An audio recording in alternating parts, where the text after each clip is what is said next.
Government agency and a big luxury SUV, all paid for with your tax dollars. Target 11 investigator Rick Earl on the trail of government waste. And Rick, the reason for this SUV may be even more upsetting to taxpayers. Yeah, Peggy, the cost is outrageous enough.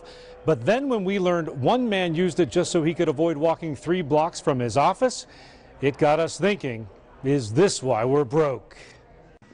A 2011 fully loaded Chevy Tahoe, complete with leather seats and a built-in GPS.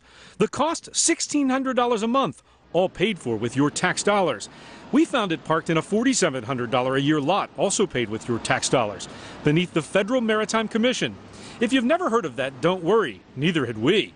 It's a tiny D.C. agency that oversees obscure shipping regulations.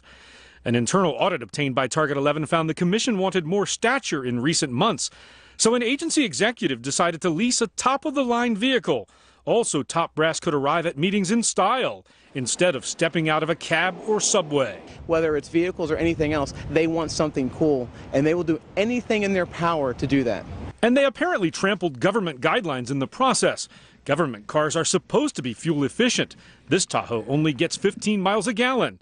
That internal audit called the SUV purchase an appearance of waste and blasted the agency's failure to log every trip as a lapse in basic accountability required of a government agency.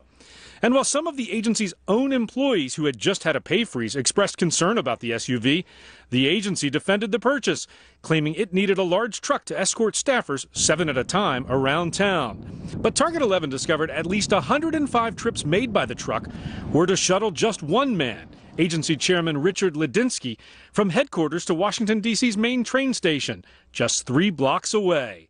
And the driver of the SUV earned $75 an hour. 3 blocks for an SUV that seats 8 people. What an absolute waste of money. The guy could buy a new pair of shoes, maybe an umbrella if he's worried about weather. With the assistance of our D.C. bureau, we tried to get answers from the chairman. When our cameras showed up at the commission's public meeting, we were forced out, and phone calls and emails were never returned. And we've learned the House Oversight Committee is now demanding answers and a full accounting of the use of that SUV. And according to documents obtained by Target 11, the agency now says it will reconsider that lease next year. Of course, we will stay on top of this one and let you know what happens. Rick Earl, Channel 11 News. Okay, Rick, thanks so much. And we have a